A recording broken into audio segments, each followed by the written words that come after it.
Welcome to Pathways to Aviation. It's was it day 3 of Aviation Career Week. It's our 4th annual Aviation Career Week, and it's an exploration. It's a celebration. It's a symposium of aviation and aerospace careers. Today is dedicated to aerospace and engineering. A short while ago, we had a panel discussion about aerospace and engineering careers, and so we met with 3 panelists who shared insight into how to go to college or how to go straight to the workforce.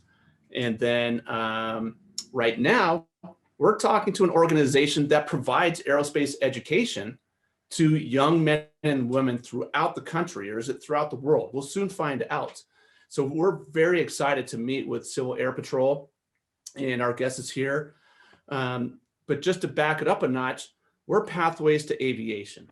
And it's a 501c3 nonprofit organization, which informs, inspires, and engages aviation and aerospace's next generation.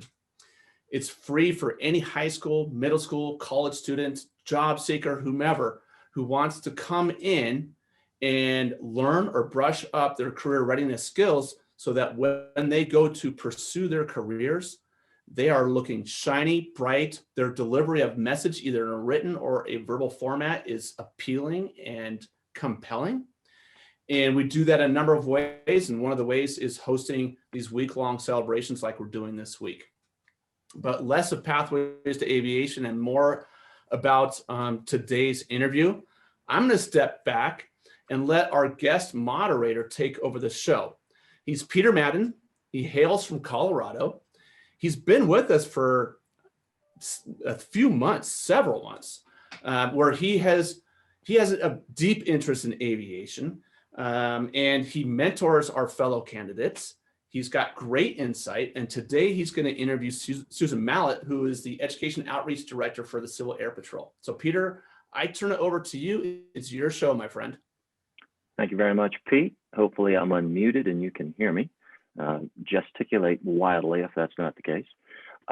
Hello, my name is Peter Madden, as Pete said. I'm a software development professional, so I currently work within the software development field. I serve a global software development team as their team leader, and through that I remove impediments to their success and try to improve the overall effectiveness of the team. And that's my passion, helping teams grow and improve. I'm currently on a journey to pivot and leverage my background to help others discover the joys of aviation, specifically as a flight instructor. Now, ultimately, I'd like to continue to develop my skills and advance towards flying progressively larger aircraft in a corporate setting. Today, I have the great pleasure of introducing to you Susan Mallett from Civil Air Patrol. Susan, welcome.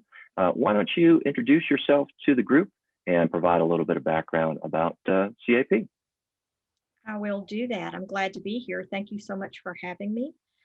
Again, my name is Susan Mallett, and I work at Civil Air Patrol's national headquarters at Maxwell Air Force Base in Montgomery, Alabama. I am not one of the volunteer members of Civil Air Patrol that you'll hear about today. I happen to work at their headquarters, and I have helped to support our members across the nation. But to tell you a little bit about me, I'm not going to do the typical introduction because some of the points I want to tell you about me is going to lead to what we're going to talk about today with Civil Air Patrol and the opportunities out there. Peter talked about pivoting and leveraging opportunities. And I think in this last year, we've all learned that word pivot quite well. We've all had to pivot and learn new ways to do things. But we're also always wanting to leverage opportunities to make them work for us for our future. So I'm going to tell you a bit about my background, how I've had to pivot, and how I've used things and leveraged other opportunities that have come my way.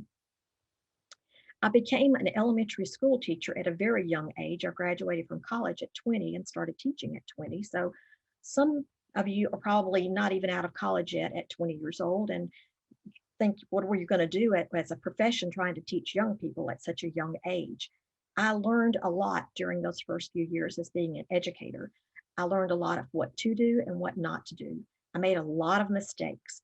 I grew from those mistakes. I used those mistakes as opportunities to move forward and be a better educator to young people.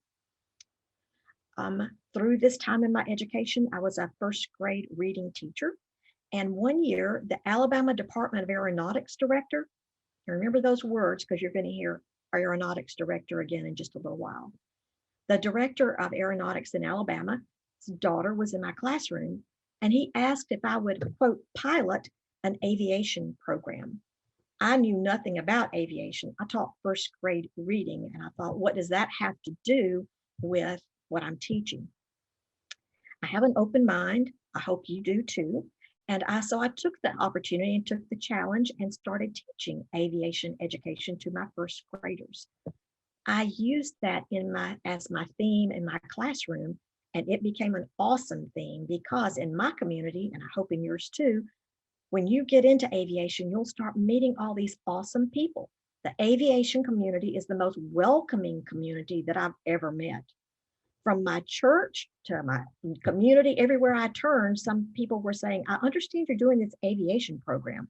This was back in 1986, and it was not really a very common thing to do.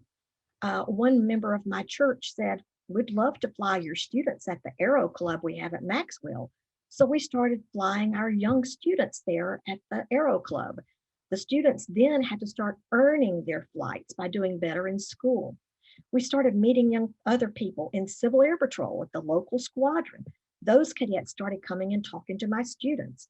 So I became a Civil Air Patrol aerospace education member in 1986. So fast forward through all this time, I turned that aviation program into a wonderful program for my young people in my classrooms. And through that, I became an assistant principal and then the principal at that school.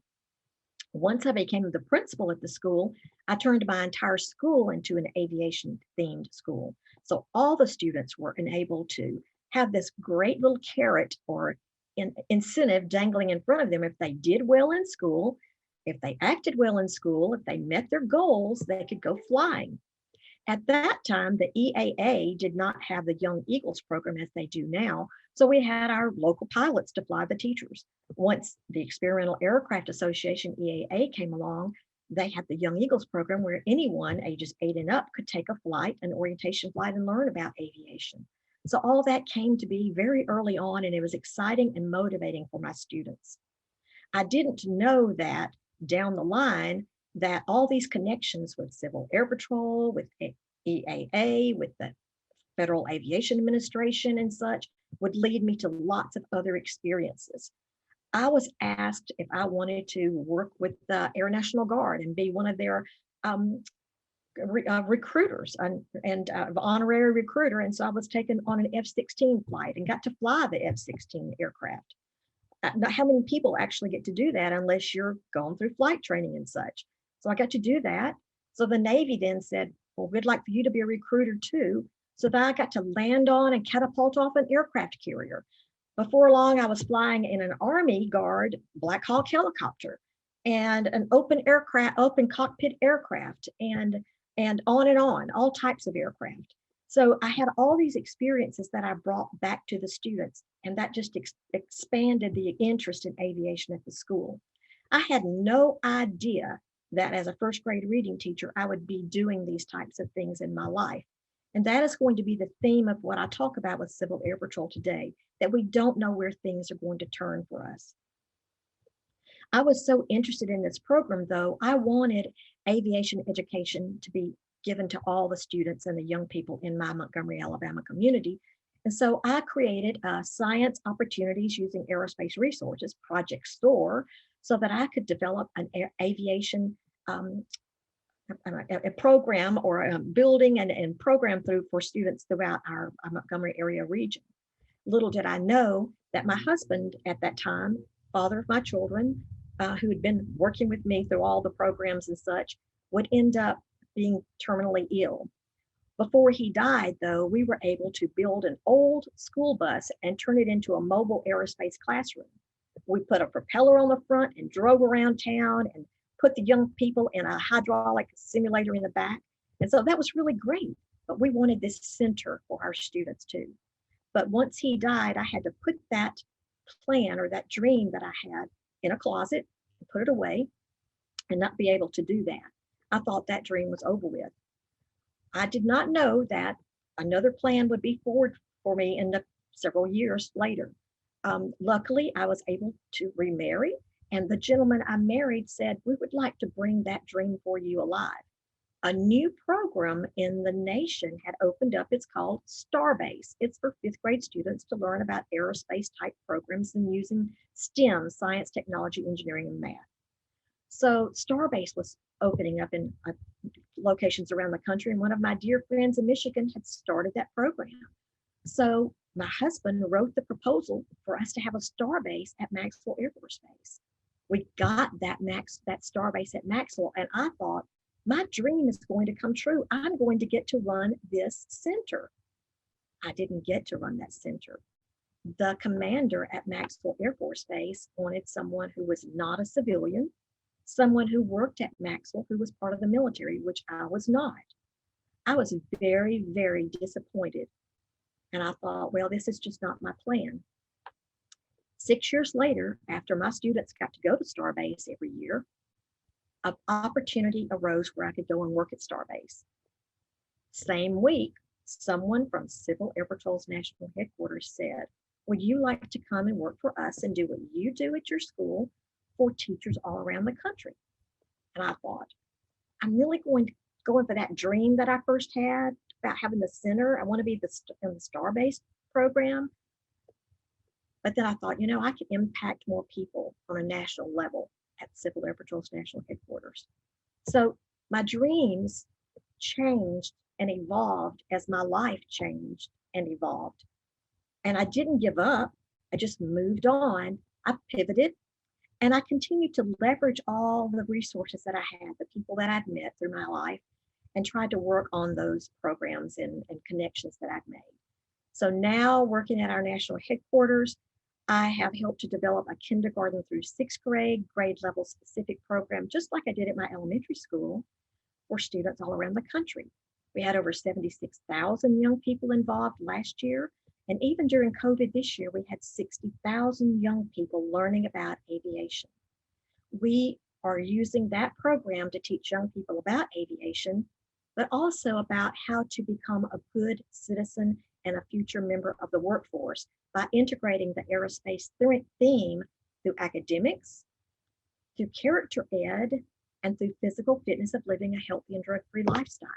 Those are the things we need to become good people of professions, especially in the aviation career field. So my point in giving you this long story is to tell you that we can either have a dream and stick to that one dream and nothing's going to stop me from that dream, or we can take it, work toward it, find what comes our way, accept what comes our way, pivot and move toward it, and make something even better come out of it. So that's a long introduction, but the points of my life are important for all of you too. So I hope that you will take those points as we move forward in our discussion today, and listen to those, and don't let failure or obstacles deter you from whatever you want to do, and don't put your mindset so straight that you miss something that can come in the doors from other directions for you. So thank you, Peter, for letting me talk about that long introduction. I hope that helps a little bit, but we'll go on with your interview with us now. That's very good. Thank you very much for that overview, Susan. It sounds like you've had an incredible journey, and it also sounds that Civil Air Patrol has been an important part of that journey. Now, I neglected to mention at the very beginning, and I just want to say this now so that there's no confusion. I'm here as a representative of a participant in Pathways to Aviation, but I'm also a Civil Air Patrol senior member. Now, I know what Civil Air Patrol is all about, having been involved with the organization for 12 years now. Many of the participants here may not know Civil Air Patrol. This may be the first time they've ever heard about Civil Air Patrol. How would you describe Civil Air Patrol to such a person? I need to tell you a bit of history because this year is our 80th anniversary. I'll try not to make this one so long, but it's important. But Civil Air Patrol was founded December 1st, 1941, but it was founded on the vision of remember I talked about the Alabama Department of Aeronautics director? The New Jersey Department of Aeronautics director back in 1936, I do believe, had envisioned having civilian pilots work together to try to supplement national security after World War I, knowing that possibly we would have a World War II come upon us. And December 1st, 1941, Civil Air Patrol was formed. That was only 6 days before Pearl Harbor was attacked. And that was the beginning of the next World War. So the vision of that Department of Aeronautics director led to the formation of Civil Air Patrol. Civil Air Patrol is the auxiliary of the United States Air Force. We are a member of the total force of the United States Air Force. We have active duty, retired, guard, reserve, civilians, and we have Civil Air Patrol. And so Civil Air Patrol is a part of the United States Air Force. We are a non-combat arm of the Air Force. We are also an all-volunteer organization. I talked to you earlier about me working for the national headquarters. We are the paid staff, and we are there to support the over 60,000 volunteers all across the nation. Our squadrons across the nation we have over 1,300 different squadrons, and there's probably one near any of you who are on this call today, because there are squadrons in every state across our nation. And those squadrons are in these states. We call them wings, and the wings have these different squadrons who work there. They're built just like the military, and rank is important in the program. Young people in the program can become CAP cadets at age 12, and we're going to really be talking about that today. But the adults in the program are the mentors for those young people. Civil Air Patrol uses general aviation aircraft, typically Cessna aircraft. We're the largest Cessna fleet in the nation, but we use those Cessna aircraft to do lots of wonderful things that CAP was envisioned to do back in the 1940s. And that is to do search and rescue missions, to find lost aircraft, to find lost people, to do reconnaissance missions, to do disaster relief, to look for forest fires and such, and to do lots of other things. We've been couriers for materials and supplies through all the years through our aircraft. And even today, we are still doing all of those missions in our aircraft with our adult members, some who are pilots, some who are not, but everyone has a part to play in the ground mission, in the navigation part, in the maintaining of the aircraft, in the teaching of the youth. There are all types of members who are adult members of our organization. But even today, during COVID, we have been doing wonderful search and rescue missions. We've done disaster relief. We have taken our small Cessna aircraft into locations that are difficult to enter, to bring PPE materials, medical supplies, testing equipment. We bring blood donations and such where they're needed and such. So we've been really working hard during COVID to be very much of a force multiplier for the United States Air Force. And young people in the cadet program, which is one of our missions, which didn't begin when we first started in 1941. It was by the next year, everyone realized that we need to start developing the new pilots to become a part of our organization. So we started the cadet program. So young people ages 12 through 21 can become a cadet. And we're going to talk about all those opportunities that are there. So the missions are our operations missions with all of our aircraft. And we're going to talk about the fun things we do with the aircraft too. Our cadet program, and the other mission is aerospace education for our cadets and for the public. So we now impact people all over the country, not just our 60,000 plus members. I'm probably missing a little bit here, but we'll get onto it as we discuss a little bit more. So that's a little bit about Civil Air Patrol. Thank you, Peter. Fantastic. Thanks for that overview. So in our audience today, I'm certain that we've got folks my age, folks who are in grade school and everywhere in between. Specifically addressing those who may be in grade school, in high school, etc. How can Civil Air Patrol benefit such a person? Very good question. First of all, as I told you before, any young person ages 12 and above can become a Civil Air Patrol cadet. you can become a cadet member, and you will join a specific squadron, the one closest to you.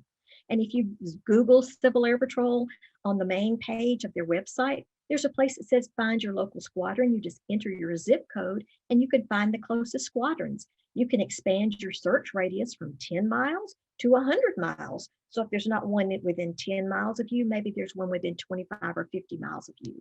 And you can visit those squadrons. If you're not allowed to visit in person now, you can talk to the people and ask them if you can join some of their virtual meetings.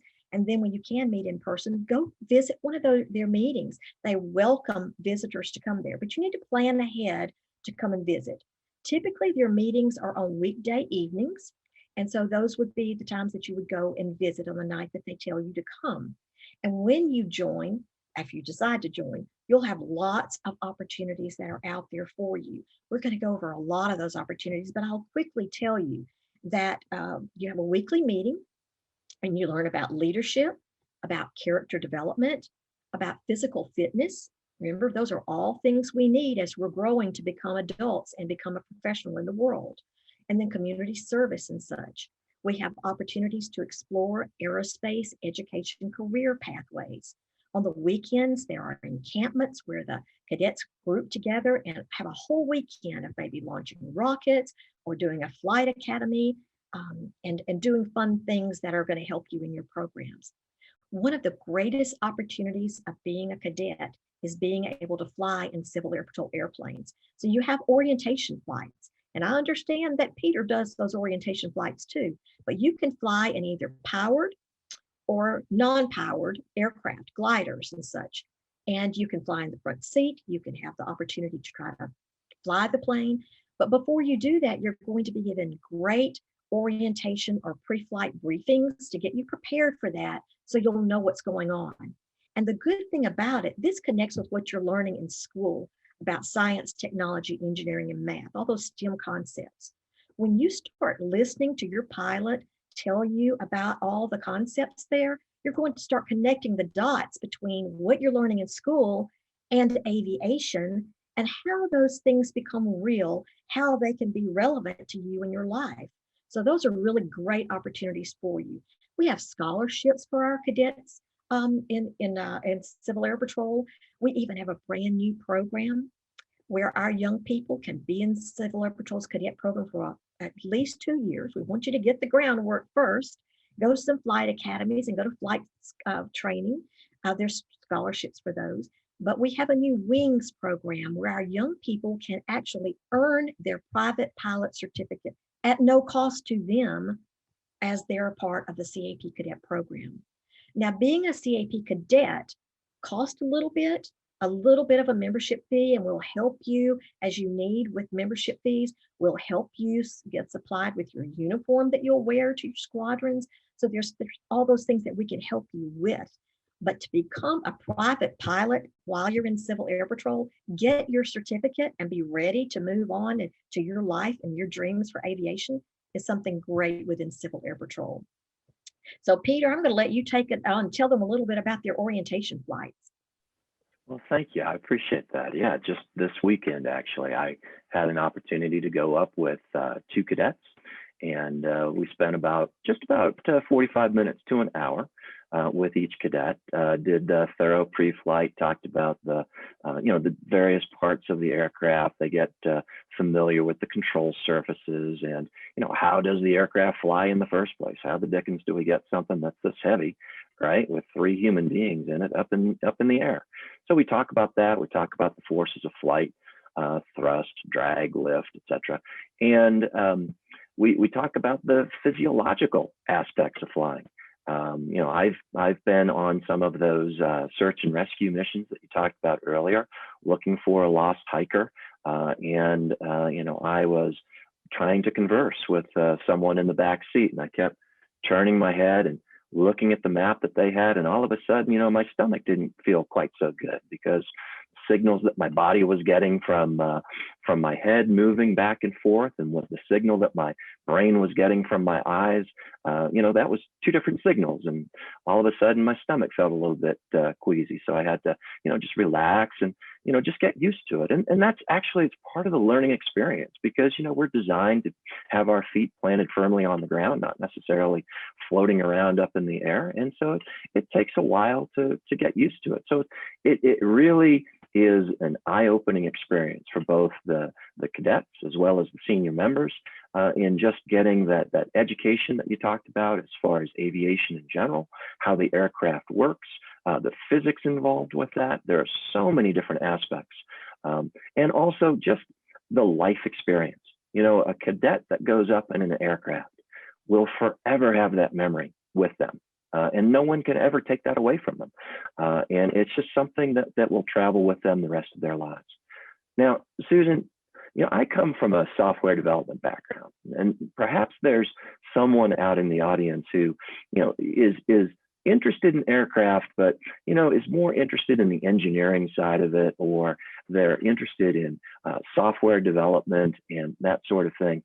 I know that, for example, CAP has a Cyber Patriot program where they're looking at cybersecurity, that sort of thing, writing programs, etc. It really is a program, CAP that is, that has something for just about everybody out there. Would you agree? It certainly does. And that was my reason for talking about being able to be open-minded about things, because some young people right now might think, all I want to do is become a pilot. But there's so many other areas within the aviation industry, that are important. That includes the cyber part of it, because as we've learned from the news recently, we can be compromised, and we need some cybersecurity experts there. But to give you a little bit, to answer some of the questions about what you just mentioned specifically about cyber, I'll say this, that Civil Air Patrol has myriad opportunities for career exploration in all areas of aerospace, in engineering and flight training, in cybersecurity, in all types of things that I'll talk to you about in just a moment. But the Air Force Association is the one who actually has the Cyber Patriot program, but Civil Air Patrol is one of their biggest supporters and participants in that program. So it's a cybersecurity program. After we became a part of that Air Force Association Cyber Patriot program, Civil Air Patrol designed its own cyber program. So we have our own cyber camps and intermediate camps and advanced camps and such. So we have those opportunities out there. Let me just tell you a few of the opportunities that really are out there for our young people if you become a CAP cadet. So we have these things called National Cadet Special Activities, and they happen during the summer. There's so many things going on there. Many of them can involve the engineering that we're focusing on today. But, with just about anything we do in aviation, engineering is a part of that. But then we have national character and leadership symposiums. We have flight academies that I've told you about before. They're all over the country. We have both powered flight academies and non-powered or glider flight academies, different places around the country that cadets can attend. We have scholarships for our young people to attend those if they can't afford to attend them. We have a Space Command familiarization course. Many of you might be really interested in this new Space Force that we have today. In fact, one of our really cool cadets, he was always wanting to go into aviation, and he had planned that pathway, and all of a sudden the Space Force came about and he had to pivot, but he had been prepared through Civil Air Patrol, through all of his leadership and his character ed and his different aerospace exploration opportunities he had. He had gone to the Space Command familiarization course. So he was ready to apply for that, and he is now a member of the U.S. Space Force. So that's out there for us as well. We have search and rescue academies, where our young people actually learn about our search and rescue missions.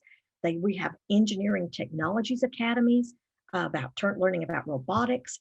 We teach about our cell phone forensics strategies, how we search and rescue people is through our cell phone forensics, and working with different engineering modes and cyber modes too, to try to work with our search and rescue programs.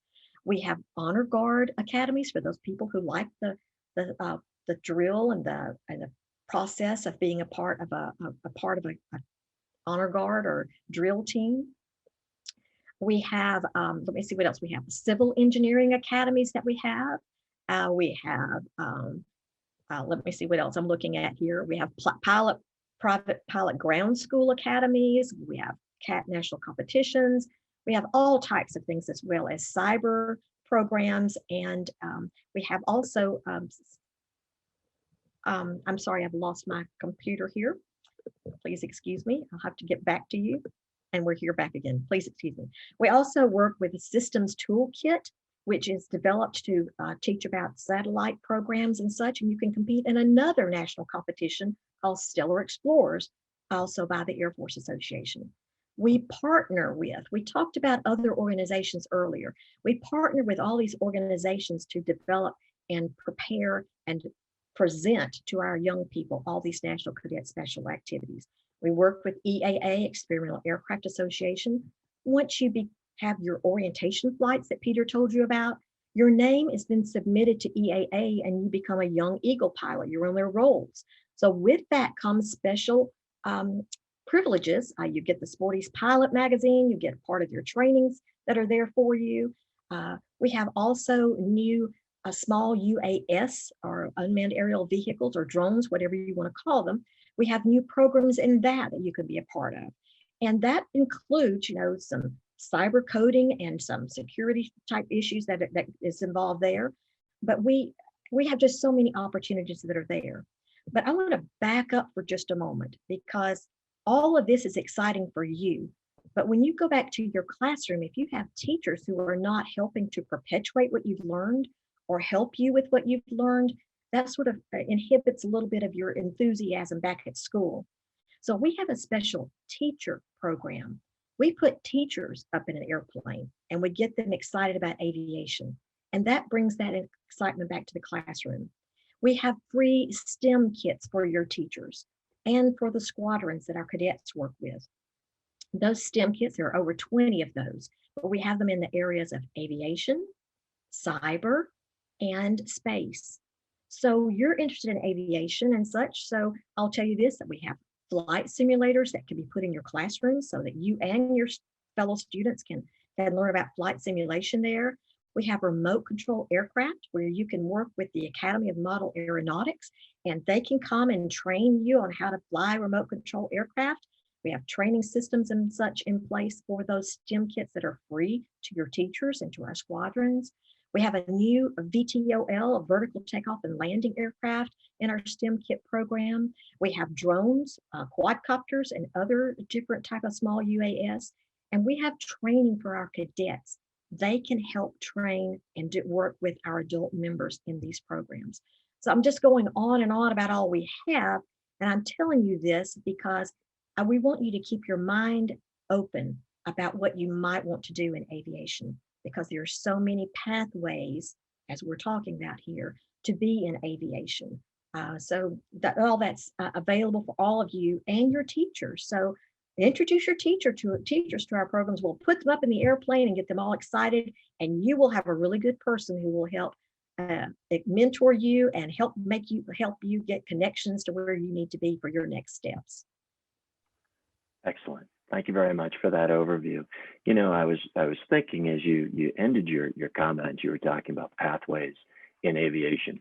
And I know that, so I've got a participation, if you will, with both Pathways to Aviation as well as Civil Air Patrol.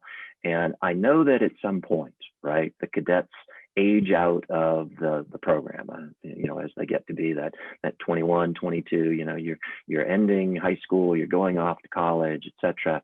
You get to that point where it's career preparation, interview preparation, getting a resume together, that sort of thing. And I know that that's something that Pathways to Aviation is very strong on. Can you talk at all about the parallels or the partnership, if you will, as those cadets do get a bit older, as it relates to the Pathways to Aviation program and the benefits that the program does offer those cadets? Yes, I sure can. Even as young as 12 years old, young people should start preparing for their careers. Younger than that for sure. But we want to start thinking about where we want to go so that we can start preparing. Part of that preparation is being around the right people who are going to mentor us and prepare us for those interviews and the next steps through our pathways. Of course, we have mentors at home, but many of us don't have mentors are adult members in our families who have been a part of aviation. So, we're depending on our teachers to help us. So that's why it's important that our teachers get on board. But there's also the community people, the people in the community. But Civil Air Patrol adult members are the best mentors who can help you along the way. They can help you as early as 12 years old, starting to prepare you for self-confidence, to be a leader, to be a follower, to have good communication skills, good goal setting, good self-discipline. Those are things that you need. You'll learn that through Civil Air Patrol. They will help you go through mock interviews and such as you're starting to prepare for your careers. They will even connect you as you desire. You might even want to be a part of the JROTC program in your high school. You can be part of Civil Air Patrol and the Air Force JROTC program or another service JROTC. Those programs will then lead you into scholarships to ROTC into college, and those can help you as you want to move forward as well. So Civil Air Patrol is going to be the way that you're going to build your network. One of the things we talk about is building your web of connectors in your life. You want to build a web of positive influencers in your life. It starts with your home and builds outward. Civil Air Patrol members are members of all types of organizations and career pathways. When you start working with a squadron, those adult members can help guide you. They can also connect you to the people they know and with whom they work. The more people you know, the better connections you can have.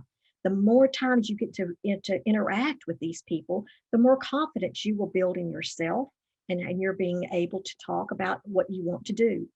Your teachers talk about who, when, where, why, how, and how much when you're in school.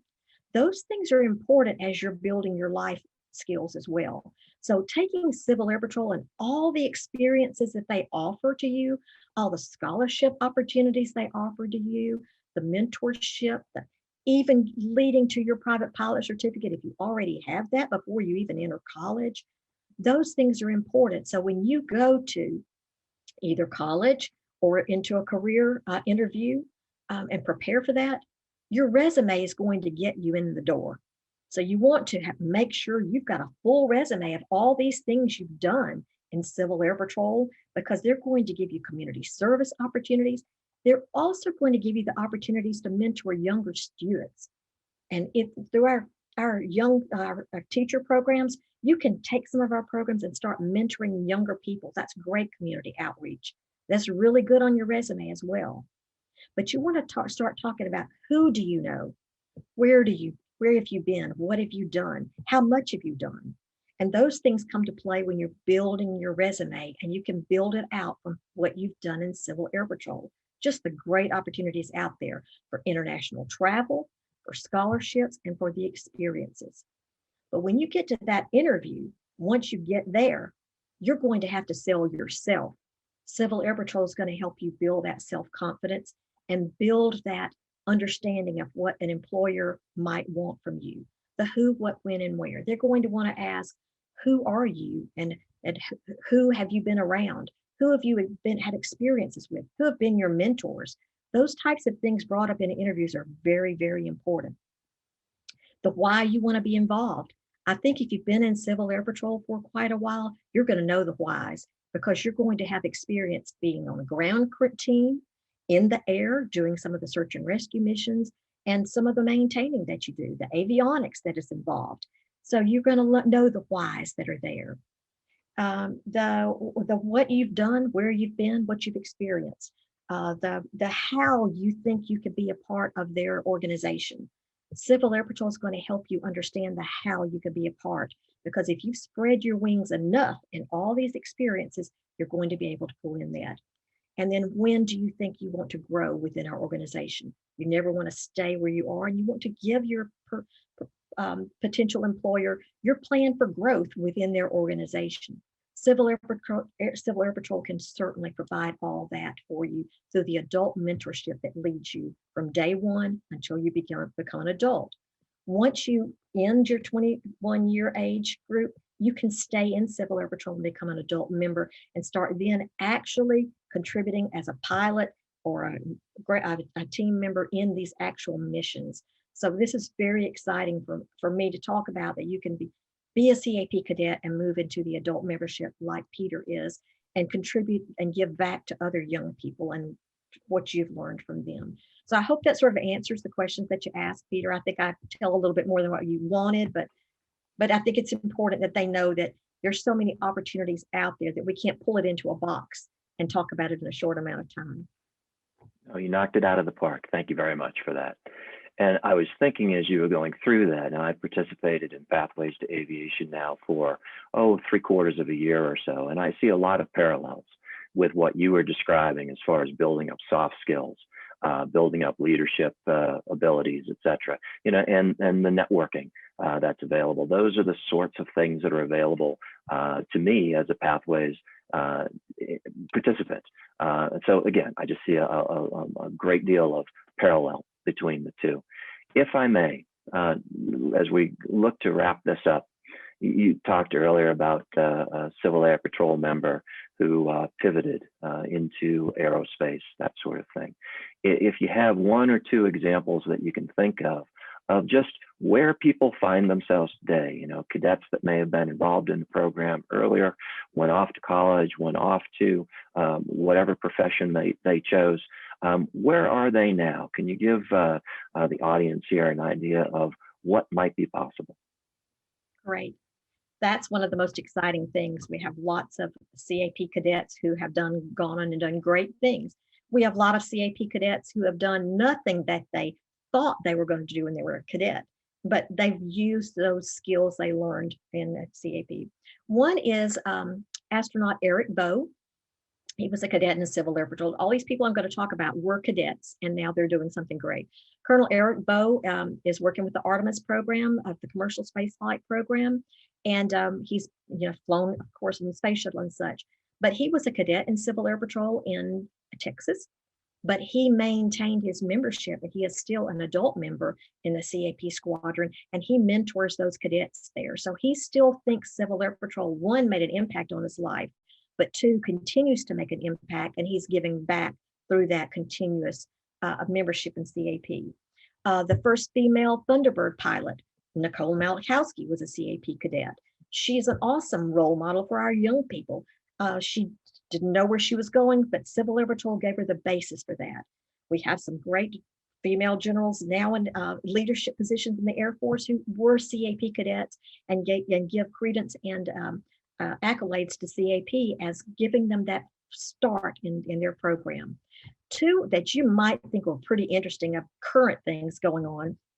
If you've been watching anything about Mars Perseverance rover, pretty cool. On the belly of that rover came out a little Ingenuity helicopter that has flown for the first flight on another planet, just like the Wright brothers started here on Earth.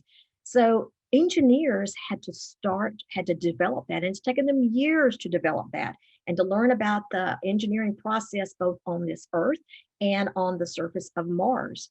One of the engineers working on that Mars Ingenuity helicopter is a former CAP cadet. So she is so proud of what CAP did for her and gave her the confidence to be able to take those risks and use those engineering skills to do that. Another person I'll talk about, and this will be my last one, you might have also heard that SpaceX is going to be flying the first all-civilian crew this year aboard a SpaceX Crew Dragon.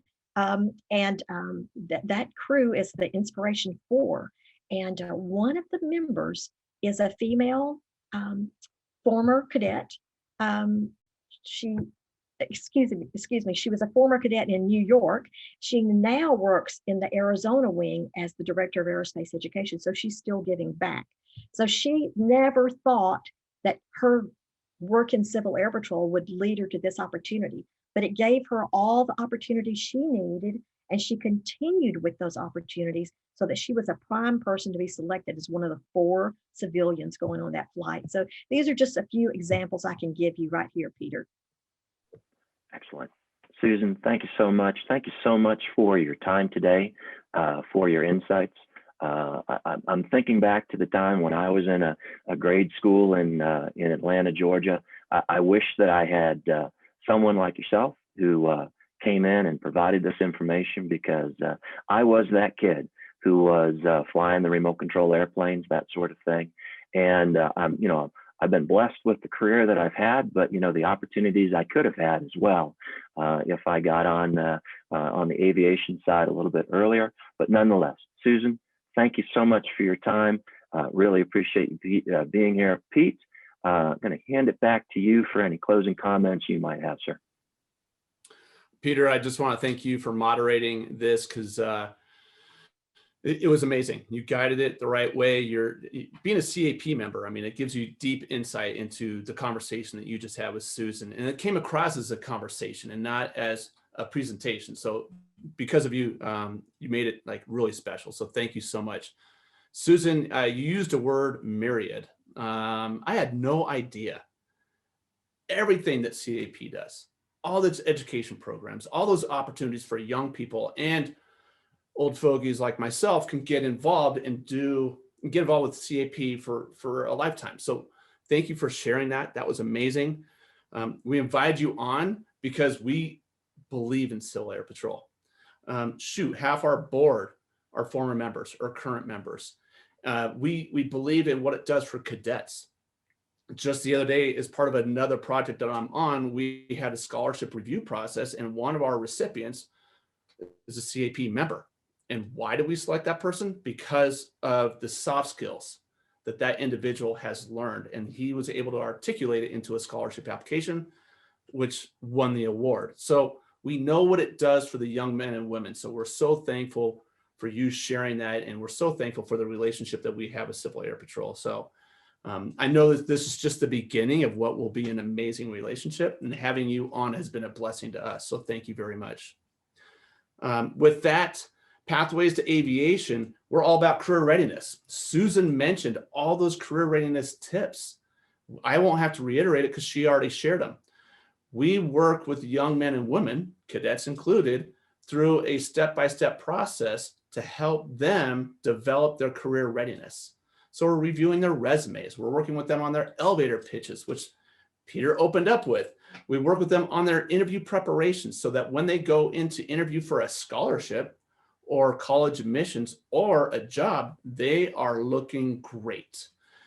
If any of you are interested in participating in our program, and again, it's free of charge, all you have to do is let us know. You signed up, so you already have our emails. You're receiving my emails, and we're happy to help guide you towards your greatness. So with that, I'm going to turn it back over to our Chief of Command, Eric Henry, for any last comments. Eric, on to you. Chief of Command. Is that a new title for me? I like that one. Okay. Head dishwasher. I thought that was the last one we used, but that's fine, Peter. Susan, thank you again so much for your time and the insight that you gave with Civil Air Patrol. Both of my kids went through CAP. My daughter was the squadron commander and was a leadership team to ran an encampment. My son was a first sergeant moving the cadets around, and she's a captain in the Air Force, and he is in the cybersecurity industry. So I know Civil Air Patrol was a big part of their development with moral leadership and aerospace education, and just working as a team, and for sure leadership. So I think it's the premier youth program in the United States right now. And I know there's some great programs out there, but I think Civil Air Patrol is the premier youth program for sure. But, and then Peter, great moderating, my friend. What a great job. Thanks. And way to dig into some great questions too, buddy. I really, really appreciate your time too. With that, gang, we are, let's see, today is day 3, right, Peter? And we've got another day tomorrow, 9 and 11. So we hope that you guys will carve out time and explore what we're offering tomorrow. But with that, we are out of here in 3, 2, 1. Have a great week, guys. Thanks a bunch.